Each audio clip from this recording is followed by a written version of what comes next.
The genre, theme, and variation displays the creative mind of the composer, but poses a particular challenge for the performer. It is strongly segmented, one variation after another. Most of variations end in a perfect cadence. Like in this piece, all 32 variations end in a perfect cadence. A perfect cadence creates a sense of being finished, especially if it is in the home key. It is a natural temptation to end one variation and restart another. This becomes a challenge for a performer not to lose the forward momentum energy. Such energy will bind together all variations. Here are some strategies to overcome this challenge. Strategy number 1, grouping some variations together. We have the large grouping based on the tonality. The first 11 variations are in C minor. Let's call this the A section. The B section is for the next 5 variations, number 12 to 16 in the parallel major key, C major. The last section is for variation 17 to the end that are back into the C minor. But within this large grouping, I need to group together some variations. Here is an example. I will group together variations 19, 20, and 21. They share the same rhythmic figuration, the triplet semiquavers. I will make this group to grow to their neighboring variations. I will consider variation 17 and 18 like preparations to this group. The atmosphere of variation 17 is like a misty morning, and this could serve well as a prelude.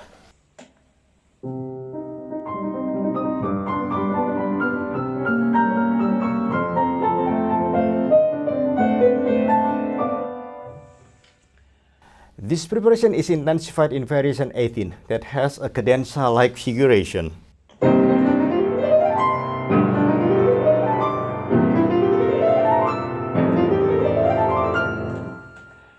Similar to the rolling drum before the entrance of the main feature.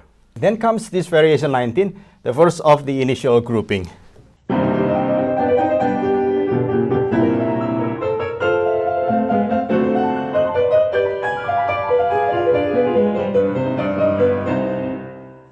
After this initial grouping comes variation 22 that could serve well as a climax with its double octave, offering a fanfare mood of the brass instrument.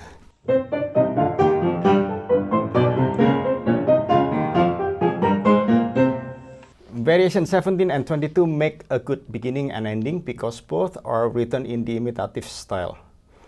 Now I have 6 variations put together into one group that is making sense. But wait, I also noticed that variation 23 can also be attached to this group because of the atmosphere it radiates. It serves well as an intermezzo, bridging this group to the next group.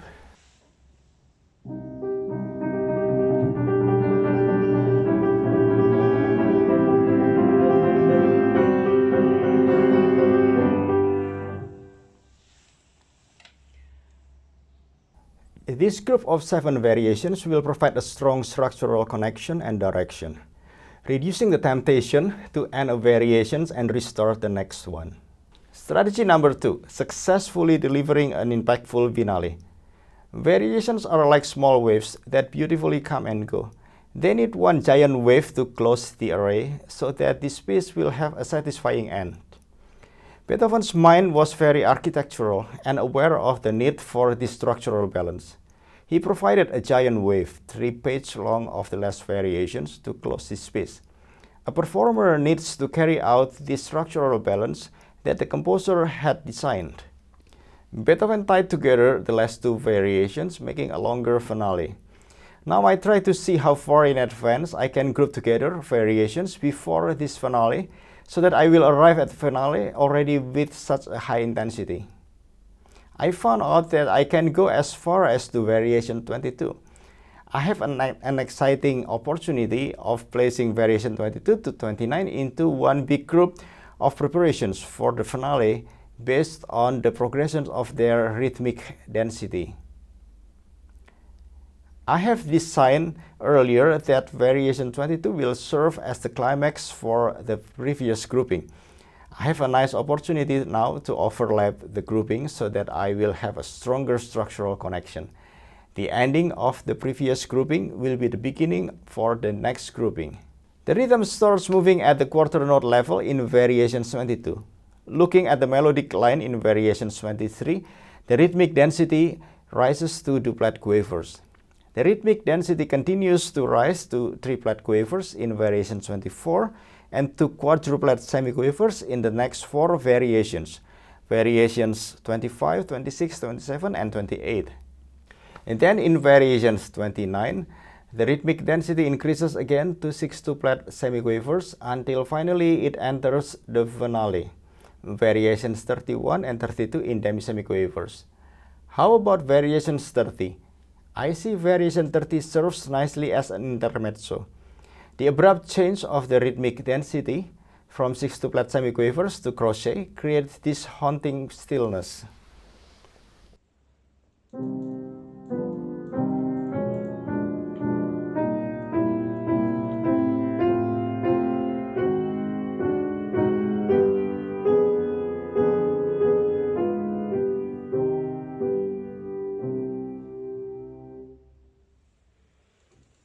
Beneath this stillness, I must keep the forward momentum that has been well built up to this moment if I want to have an impactful finale. In variation 30, I must create an urgent expectations for the finale to arrive. I group together variation 22 to 30 as a preparations to the finale so that I can start the finale in variation 31 already with a very high level of intensity. I take advantage of the increasing rhythmic density in these variations. This strategy is like building a long runway. The longer the runway, the larger the aircraft that may fly. The larger aircraft is like the bigger satisfaction, the bigger impact the end of this piece can be.